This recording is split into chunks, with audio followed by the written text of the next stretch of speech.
गीत आपण बॅकग्राऊंडमध्ये ऐकत आहात ते जपानी भाषेमध्ये आहे आणि जपानी भाषेमध्ये त्याचा अर्थ असा आहे की सर्व तरुण मुलं मिळून परमेश्वराची स्तुती आराधना करीत आहेत आणि आमच्यासोबत तुम्ही परमेश्वराची स्तुती करा असा त्याचा आशय आहे. आज आपण विजय संगीत गीत नंबर 157 हे गाणार आहोत. वधस्तंभ हेची आमुचे भूषण सदैव निशान उभारी आले. 157 विजय संगीत गीत नंबर.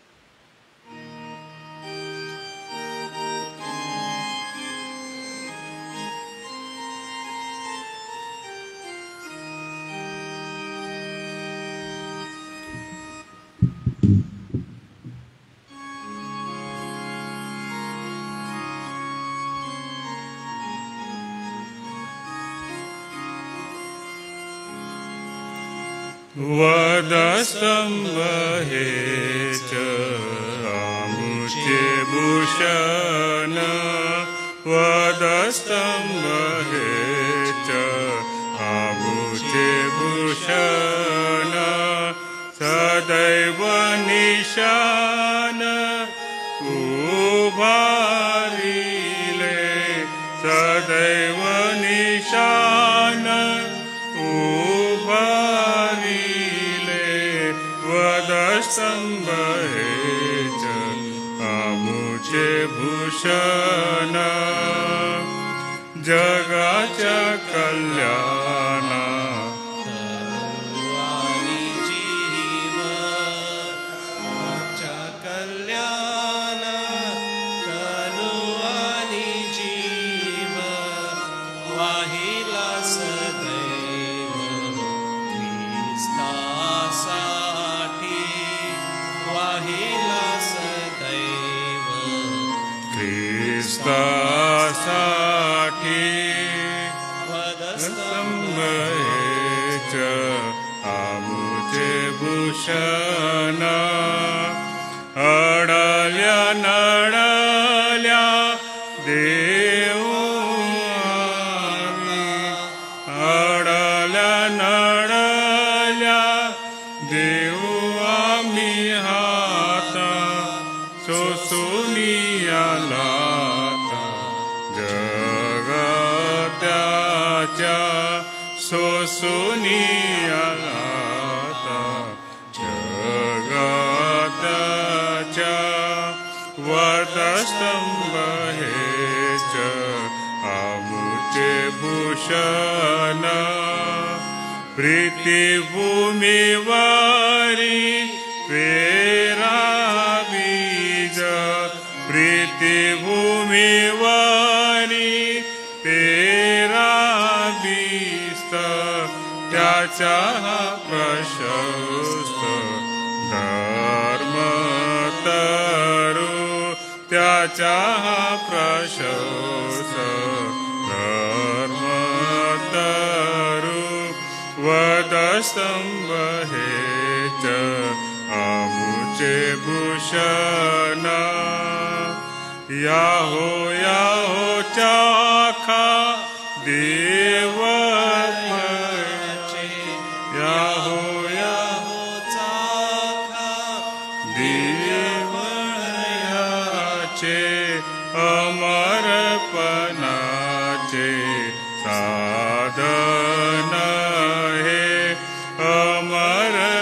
अमरपणाचे साधन हे वधस्तंभ हेच आमुचे भूषण दास म्हणे आम्ही कधी नसत दास म्हणे आम्ही कधी नसंतप्त सदाचे तृप्त ख्रिस्त शिष्य सदाचे तृप्त ख्रिस्त शिष्य वधस्तंभ हेच आमुचे भूषण. प्रियजन प्रियजन हो, एका नवीन दिवसाला आम्ही सुरुवात केलेली आहे. या दिवसाला आम्ही प्रभूचं सहाय्य, त्याची कृपा, अनुग्रह मागत आहोत. एका नवीन सप्ताहामध्ये आपण प्रवेश केलेला आहे.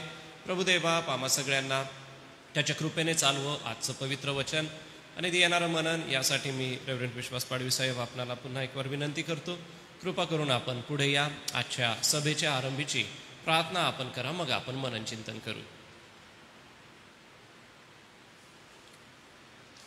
आमच्या पवित्र, थोर आणि जिवंत देव बापा, तू जो आकाश आणि पृथ्वीचा उत्पन्न करता, तुझं नाम पवित्र आहे, थोर आहे, स्तुतीस पात्र आहे.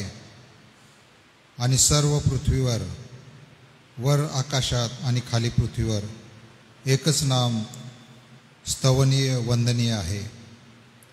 पूर्व, पश्चिम, दक्षिण, उत्तर यामध्ये एकच नामाचा महिमा वर्णिला जातो, तो असा आमचा परमेश्वर, जो येशू ख्रिस्तामध्ये आमच्यावर प्रीती करतो, येशू ख्रिस्तामध्ये आमच्यावर दया आणि कृपा करतो. आणि खरोखर ज्यानं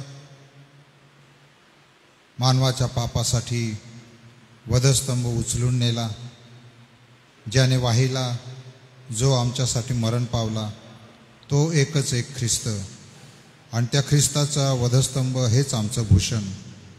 होय देवबापा, खरोखर मनुष्याच्या बचावासाठी जे उद्धाराचं कार्य तू केलंस, आणि त्यामुळे प्रभू सर्व मान, महिमा आणि गौरव यासाठी तू पात्र आहेस. आम्ही तुझी स्तुती करतो आणि तुझ्या नावाला धन्यवाद देतो. या नवीन दिवसाला प्रभू पुन्हा एकदा सुरुवात करत असताना जी लहानशी भक्ती आराधना आम्ही करत आहोत, त्यामधून प्रभू देवबापा तुझं गौरव होऊ दे, तुझं महात्म्य प्रगट होऊ दे, आणि तू किती थोर आहे हे पुन्हा एकदा आमच्या जीवाने कबूल करावं. म्हणून प्रभू आज पुन्हा एकदा आम्ही आमचं लक्ष तुझ्याकडे लावतो. तुझे दास प्रभू देवबापा रेव्हरंड अनुप वळवी तुझ्या वचनातून बोलत असताना त्यांना तुझी शक्ती दे, ज्ञान दे, बुद्धी दे, पवित्र आत्म्याचं मार्गदर्शन कर. आणि पुन्हा एकदा प्रभू देवबापा तुझ्या वचनाद्वारे आम्हाला तू हे जीवन जगण्यासाठी, हा दिवस तुझ्यामध्ये घालवण्यासाठी शक्ती, सामर्थ्य आणि पावित्र्य तू बहाल कर, असे आम्ही येशू ख्रिस्ताच्या नामामध्ये प्रार्थना करतो. ती ऐक. आमेन. धन्यवाद पराग साहेब. प्रियजन हो, आपल्या सगळ्यांनाच कल्पना आहे की या दिवसांमध्ये आपण स्तोत्रसंहितेचं मनन चिंतन करीत आहोत, आणि त्यासाठी आज आपण 30वे स्तोत्र काढणार आहोत. तर कृपा करून माझ्यासोबत स्तोत्रसंहिता 30 हे आपण काढावं. या 30व्या स्तोत्राला मी आपल्या सगळ्यांसाठी वाचन करतो. मृत्यूपासून झालेल्या बचावाबद्दलची उपकार स्तुती आहे. अनेक वेळेला गृहप्रवेशाच्या वेळी हे गायलं जातं. दाविदाचं हे संगीत स्तोत्र आहे. हे परमेश्वरा, मी तुझी थोरवी गाईन, कारण तू माझा उद्धार केला आहे. तू माझ्या वैऱ्यास माझ्यावरून हर्ष करू दिला नाही. हे परमेश्वरा, माझ्या देवा, मी तुझा धावा केला आणि तू मला रोगमुक्त केले. हे परमेश्वरा, तू माझा जीव अधोलोकातून वर काढिला. गर्तेत पडलेल्यांमधून तू मला जिवंत राखिले. अहो परमेश्वराचे भक्त हो, त्याची गुणगान गा आणि त्याच्या पावित्र्याचे स्मरण करीताना त्याचा धन्यवाद करा. त्याचा क्रोध क्षण मात्र राहतो, त्याचा प्रसाद आयुष्यभर राहतो. रात्री विलापाने बिराड केले तरी प्रातकाळी हर्षध्वनी होतो. मी तर आपल्या संपत्काली म्हटले, मी कधी ढळणार नाही. हे परमेश्वरा, तू प्रसन्न होऊन माझा पर्वत खंबीर केला. तो आपले मुख लपविले, तोच मी भयभीत झालो. हे परमेश्वरा, मी तुझा धावा केला. परमेश्वराची विनवणी करून मी म्हणालो, मी मृत्यू पावल्याने, मी गर्तेत पडल्याने काय लाभ? माती तुझी स्तुती करील काय? मी तुझे सत्य प्रगट करील काय? हे परमेश्वरा, ऐक, माझ्यावर दया कर. हे परमेश्वरा, मला सहाय्य कर. तू माझा विलाप दूर करून मला नाचावयास लाविले आहे. तू माझे गोंताट काढून माझं हर्षरूपी वस्त्र नेसवले आहे, यासाठी की माझ्या आत्म्याने तुझे गुणगान गावे, गप्प राहू नये. हे परमेश्वरा, माझ्या देवा, मी सर्व काळ तुझे उपकार स्मरण करीन. आता या स्तोत्रामध्ये वाचत असताना मी अमुक करेन, मी असं करेन, हे शब्द वारंवार आलेले आहेत. यावरून आम्हाला हे समजतं की स्तोत्रकर्ता वैयक्तिक रीतीने ह्या गोष्टी आमच्यासमोर सांगत आहे किंवा वैयक्तिक रीतीने ह्या गोष्टी आम्हाला विशद करत आहे. मग वैयक्तिक रीतीने असताना तो काय म्हणत आहे की मी तुझी थोरवी गाईन आणि मी तुला गौरव देईन किंवा माझ्या जीवनामधून परमेश्वराचं गौरवाचं कार्य घडेन. थोरवी देणं म्हणजे परमेश्वराला गौरव देणं. का करेन तर परमेश्वराने माझा उद्धार केला आहे, मला वैऱ्यांपासून बचाव केलेला आहे, मी धावा केला आणि मला परमेश्वराने रोगमुक्त केलेला आहे. असे अनेक शब्द आम्हाला या स्तोत्रामध्ये वाचायला मिळतील. महत्त्वाचं हे आहे की संकटामधून परमेश्वर सांभाळतो आणि संकटातून परमेश्वर बाहेर काढतो. ह्याचाच अनुभव स्तोत्रकर्त्या राजा दाविदाला आला आणि म्हणूनच तो म्हणतो की संकटातून बाहेर काढणारा माझा परमेश्वर माझ्याबरोबर आहे. कारण वचन 1 मध्ये तो म्हणतो की माझ्या वैऱ्यास माझ्यावर हर्ष करू दिला नाही. आता ज्या काळामध्ये राजा दावीद होता त्या काळाच्या युद्धकलेकडे जर आपण बघितलं तर युद्धांसाठी वापरली जाणारी शस्त्र आणि युद्ध करण्याच्या ज्या पद्धती होत्या त्या फार वेगळ्या होत्या. समोरासमोर जाऊन युद्ध करणे किंवा हातातल्या शस्त्रांनीशी युद्ध करणे हा प्रकार होता. परंतु आताच्या काळामध्ये आपण पाहतो की सैनिक त्या ठिकाणी नसले तरी हल्ला करू शकतात. कारण की आता ड्रोन कॅमेरे आहेत, ड्रोन्स आहेत, सोबतच आता टेक्नॉलॉजी इतकी वाढलेली आहे की इंटरनेटच्या माध्यमाने ते बघू शकतात की शत्रू कुठे लपलेला आहे. परंतु त्या काळामध्ये तसं नव्हतं. समोरासमोर जाऊन युद्ध करणं हे सैनिकाचं कर्तव्य होतं. दावीद राजा आम्हाला हेच सांगत आहे की परमेश्वराने माझा उद्धार केलेला आहे आणि मला सांभाळलेलं आहे. त्यातून मला परमेश्वराने आपली कृपा ही पुरवलेली आहे. आयुष्यात एक गोष्ट आपण नेहमी लक्षात ठेवली पाहिजे, ती म्हणजे आमच्या संकटातून उद्धार करणारा, सोडवणारा परमेश्वर आमच्या सोबत आहे. तो म्हणतो की परमेश्वराने मला सहाय्य केलेलं आहे. वचन 5 मध्ये आम्हाला दुसरी गोष्ट तो सांगतोय, तो म्हणजे या ज्या क्षणिक गोष्टी आहेत त्या क्षणिक गोष्टीपेक्षा परमेश्वराचं सामर्थ्य अपरंपार आहे. कारण वचन 5 मध्ये तो काय म्हणतो, त्याचा क्रोध क्षण मात्र राहतो, त्याचा प्रसाद आयुष्यभर राहतो. त्याचा म्हणजे कोणाचा? परमेश्वराचा. परमेश्वर मनुष्यावरती क्रोधाविष्ट होतो का हा प्रश्न आहे. आता ह्याच्यामध्ये अभ्यासकांची 2 मतं आहे. काही अभ्यासक असं म्हणतात की परमेश्वर दयाळू, कृपाळू, मंदक्रोध, दयामय असा आहे. परंतु काही अभ्यासक असे म्हणतात की हो, परमेश्वर तसा आहे, परंतु तो कोप करणारा, कोपाग्नी सुद्धा भडकणारा असा आहे. म्हणजे परमेश्वर कृपा करतो परंतु आपलं सामर्थ्य तो कोपाच्या द्वारे प्रगट सुद्धा करतो. इस्रायली लोकांनी ज्यांनी बंड केलं त्या बंडामध्ये उपस्थित असलेल्या लोकांना भूमीने गडप केलं असंही आम्ही वाचतो. अग्नीने त्यांना जाळून टाकलं असंही आम्ही वाचतो. म्हणजे परमेश्वराचे जे गुण आहेत ते आम्हाला पाहायला मिळतात. परमेश्वर जर कोणावरती कोपला किंवा परमेश्वर कोणावरती क्रोधाविष्ट झाला तो क्षण मात्र राहतो. म्हणजे त्याला मंद क्रोध हा जो शब्द परमेश्वरासाठी अनेक वेळेला उच्चारला गेलेला आहे, तर मंद क्रोध म्हणजे त्याचा क्रोध हा हळूवार होतो आणि त्याच्या क्रोधामध्ये आम्ही मनुष्य स्वतःला तपासतो की परमेश्वराच्या नजरेसमोर आमच्याकडून काही चूक घडलेली नाही आहे. आणि त्याचा जो प्रसाद म्हणजे त्याचा जो आशीर्वाद आहे तो आयुष्यभर राहतो. मग प्रियांनो, आयुष्यभर राहणारा आशीर्वाद आपण घेऊ, कोप कदापि घेणार नाही. 6 आणि 7 या वचनामध्ये जे गर्व करतात ते खाली पडतात असं स्तोत्रकर्ता म्हणतोय. बघा 6व्या आणि 7व्या वचनात तो म्हणतो, मी तर आपल्या संपत्काळी म्हटले मी कधी ढळणार नाही. हे परमेश्वरा, तू प्रसन्न होऊन माझा पर्वत खंबीर केला, तो आपले मुख लपिले तोच मी भयभीत झालो. 6व्या वचनात तो काय म्हणतो की मी संपत्काळी म्हटले की मी कधी ढळणार नाही. एक प्रकारचा आत्मिक गर्व आम्हाला या ठिकाणी वाचायला मिळतो. आत्मिक गर्व होऊ शकतो का? तर होय, होऊ शकतो. मनुष्याच्या जीवनामध्ये आत्मिक गर्व येऊ शकतो का? तर त्याला नाकारता येत नाही. कारण की मनुष्य हा मनुष्य स्वभावामध्ये आहे आणि मनुष्य स्वभावामध्ये जीवन जगत असताना त्याच्यामध्ये गर्व येणं किंवा एखाद्या गोष्टीचा अभिमान येणं ही नाकारता येण्यासारखी गोष्ट नाही. परंतु परमेश्वर आम्हाला स्थिर करतो आणि वेळीच आम्हाला सावध करतो. स्तोत्रकर्ता म्हणतो की तू मुख लपवले आणि भयभीत झालो.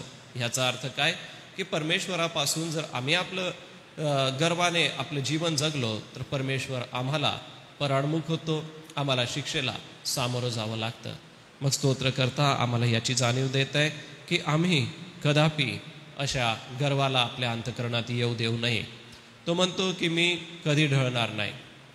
स्तोत्रकर्ता राजा दाविदाचं हे जे वाक्य आहे, कधी ढळणार नाही, त्याच्या जीवन प्रवासाकडे बघत असता 2-3 घटना अशा घडलेल्या आम्हाला दिसतात की ज्या वेळेला तो तुटून गेलेला आहे, आतून पूर्णपणे निराश झालेला आहे. अशा परिस्थितीमध्ये तो कसा म्हणू शकतो की मी कधी ढळणार नाही? याचा अर्थ असा की मनुष्याला आत्मिक गर्व होऊ शकतो, परंतु परमेश्वर वेळीच त्याला ताळ्यावरती आणतो. 11व्या वचनामध्ये बघा, आता 11व्या वचनात एक महत्त्वपूर्ण गोष्ट सांगितली आहे, ती म्हणजे आमचे अश्रू जे आहे ते आनंदामध्ये बदलतात. वचन 11, तू माझा विलाप दूर करून मला नाचाव्यास लाविले, तू माझे गोंताट काढून मला हर्षरूपी वस्त्राने नेसविले आहे. आता स्तोत्रकर्ता या ठिकाणी काय सांगत आहे की तू मला हर्षरूप असं केलेलं आहे, विलाप दूर केलेला आहे, शोक दूर करून आता नृत्य करायला लावलेला आहे. ज्या वेळेला मनुष्य आनंदी असतो त्यावेळेला तो डान्स करतो, नृत्य करतो, आणि ज्या वेळेला तो निराश असतो त्यावेळेला तो मौन धरून कुठंतरी शांत बसलेला असतो. तर ह्या गोष्टी मनुष्य स्वभावाच्या आम्हाला दिसून येतात. परंतु तो या ठिकाणी म्हणतोय की तू आपला विलाप माझ्यापासून दूर केलेला आहे आणि माझं गोंताट काढून टाकलेलं आहे, हर्षरूपी वस्त्र मला नेसवले आहे. पुन्हा एक वार त्या काळाची परिस्थिती आपण आठवूया. त्या काळामध्ये सुंदर सुंदर वस्त्र घालणं किंवा त्या वस्त्रांनिशी एकमेकांच्या भेटीला जाणं हे एक आनंदाचं दर्शक होतं. आणि आनंद जो असतो तो मनुष्याच्या अंतःकरणात येतो आणि हा अंतःकरणातला आनंद त्याच्या जीवनातून दिसून येतो. मनुष्य आनंदी आहे हे त्याच्या वस्त्रावरून व त्याच्या हावभावावरून व तो करीत असलेल्या नृत्यावरून समजून येतं की त्याच्या मनात आनंद आहे. हाच आनंद देव आमच्या संकटातून आम्हाला सोडवून देतो, हेच स्तोत्रकर्ता दावीद राजा या स्तोत्रातून आम्हाला सांगत आहे की परमेश्वर आनंद देतो आणि समाधान देतो. पुढे 12वं वचन बघा, देव त्याची स्तुती करण्यासाठी आमचा उपयोग करतो, यासाठी की माझ्या आत्म्याने तुझे गुणगान गावे, गप्प राहू नये. किती सुंदर नाही का? तो म्हणतो की मी गप्प राहू नये, तुझी स्तुती स्तोत्रे गावी. आज आपल्या मनामध्ये आपण काय गीत गात आहात? परमेश्वराच्या चरणापाशी येऊन तुमचं गीत काय आहे? आज आपल्या मनामध्ये आपण गाणं गाऊया, आज आपण परमेश्वराला गुणगान करूया. आपण गप्प राहणार नाही, कारण की आमचा देव सर्व काळ आणि उपकार स्तुतीस योग्य असा आमचा परमेश्वर आहे. पहा, सुरुवातीला तो म्हणतो की मी परमेश्वराची थोरवी गाईन, मृत्यूपासून झालेल्या बचावाची उपकार स्तुती. एवढंच नव्हे तर त्याचं स्वतःचं घराणं परमेश्वराने स्थापित केलं आणि जे मंदिर परमेश्वराचं होतं त्या मंदिराच्या सेवेसाठी किंवा बांधणीसाठी परमेश्वराने दावीद राजाला तयार केलं. जरी शल्मोनाने म्हणजे दाविदाच्या पुत्राने मंदिराचं बांधकाम केलं तरी त्याची जी सर्व व्यवस्था होती ती दावीद राजाने केली. सांगायचं तात्पर्य या स्तोत्रामधून हेच आहे की देव तुमची आणि माझी दुःखाची परिस्थिती बदलतो, आनंदाचे हर्ष करण्याचे प्रसंग आमच्या जीवनात जोडतो आणि आम्हाला गुणगान गाण्यासाठी, आम्हाला नाचण्यासाठी आणि आम्हाला परमेश्वर आमचं मुख प्रसन्न करून त्याचं गुणगौरव करण्यासाठी उभा करत असतो. कारण की आमचा परमेश्वर त्याची थोरवी गाण्यासाठी आणि त्याचा धावा केल्यानंतर आम्हाला रोगमुक्त करण्यासाठी सदैव असा आमचा प्रभू परमेश्वर आमच्यासोबत आहे. त्याचं गुणगान करूया, आम्ही त्याचं हर्ष करूया. आमच्यावरती परमेश्वर प्रसन्न आहे म्हणून आम्ही त्याचा धावा करून त्याची स्तुती आपल्या जीवनातून करूया. हे महत्त्वपूर्ण शब्द, या महत्त्वपूर्ण घटना देवबाप आपल्या सगळ्यांसाठी आशीर्वादित करो. हे छोटंसं मनन प्रभू आपल्याला आशीर्वाद देणारं असं करो.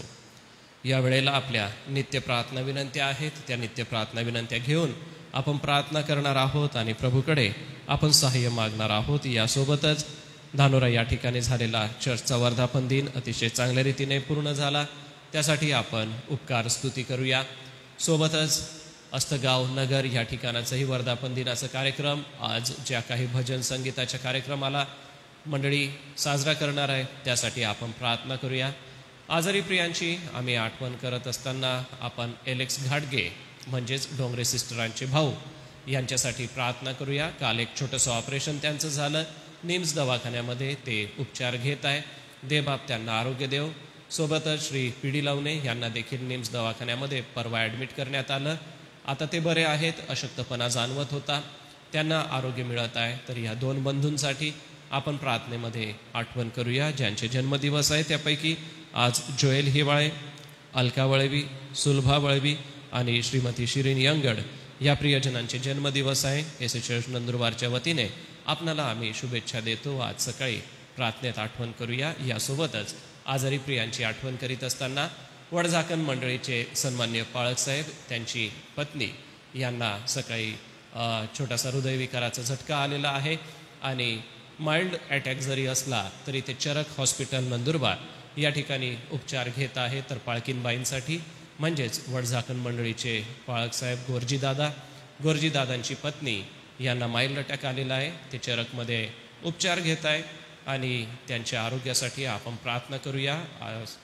ज्या पाळकीनबाई आहेत त्या श्री दिलीप नाईक साहेब यांच्या बहीण आहेत. तर आपण त्या अनुषंगाने तशी आठवण ठेवून त्यांच्यासाठी प्रार्थना करावी. मी रेव्हरंड एल पी वळवी पाळक साहेब आपल्याला विनंती करतो, कृपा करून आपण पुढे या आणि या सगळ्या विनंत्या घेऊन आपण प्रार्थना करा.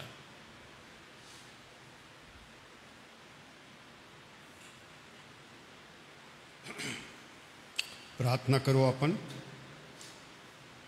पवित्र, सर्वशक्तिमान, सर्वसमर्थ, प्रेमळ, पवित्र आणि सर्व समर्थ आमच्या प्रेमळ पित्या, प्रभू येशूच्या पवित्र नावामध्ये या सकाळच्या समयी आम्ही धन्यवाद देतो तुझ्या सर्व चांगुलपणाबद्दल, तुझ्या कृपेबद्दल.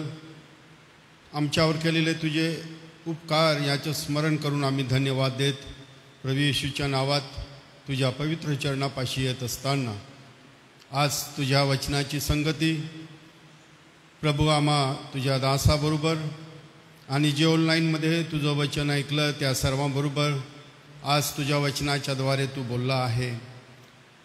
खरोखर प्रभू आम्ही धन्यवाद देतो ज्यावेळेस आमच्या जीवनामध्ये तू आमच्यासाठी केलेल्या गोष्टी आम्ही अनुभवतो, त्याचा प्रभाव आणि त्याचा परिणाम आमच्या जीवनावर खोलवर झालेला असतो. त्यावेळेस ते सत्य कधीही आमच्या जीवनातून निघून जात नाही. दाविदाच्या जीवनामध्ये मृत्यूसारख्या भयानक अशा प्रसंगामधून त्याच्यासमोर मृत्यू असताना प्रभू येशू त्याला तू बचावलं आणि ही जाणीव त्याला होती आणि त्याचा उद्धार तू केला आणि तू केलेले उपकार तुझ्या महत्कृत्यांचं स्मरण करून तो तुला धन्यवाद देतो. तो गप्प राहत नाही, तुला गुणगान गाऊन स्तुती करून तुला उंच करतो.